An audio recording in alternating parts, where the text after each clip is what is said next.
I was wondering if you had any response to Mexican President Sheinbaum, who condemned the violence there. Have you been in touch with her at all? Said what? I was wondering if you had any response to what Mexican President Claudia Sheinbaum said in response. What'd she say? She condemned the violence in L.A. Oh, I do too. Yeah. Have you been in touch with her at all? Well, you think I don't condemn it? I condemn the violence in L.A., ladies and gentlemen, but I also stopped the violence in L.A. And by doing what I did, I stopped the violence in L.A.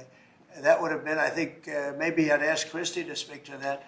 That would have been an unbelievable tragedy. We would be talking, I don't know that would even be here right now. It would have been so bad. I'd probably maybe be out there.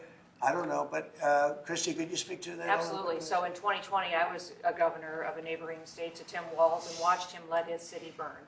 And the president and I have talked about this in the past, and he was not going to let that happen to another city and to another community where a bad governor made a bad decision. So Claudia Sheinbaum came out and encouraged more protests in LA, and I condemn her for that. She should not be encouraging violent protests that are going on. If people are allowed to peacefully protest, but the violence that we're seeing is not acceptable, and it's not going to happen in America.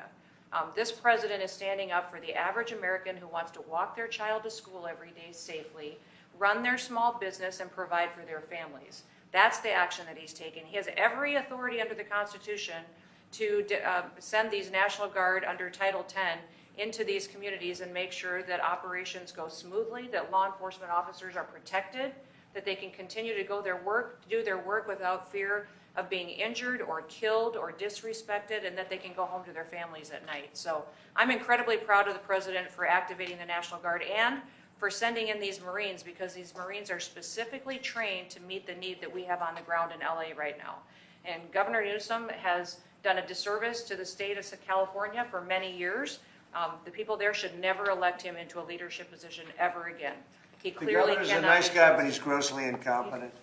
When it comes to his railroad that he's building, where it's like 30 times over budget, nobody's ever seen anything like it. Now it doesn't even go to San Francisco and LA. It's way short of it.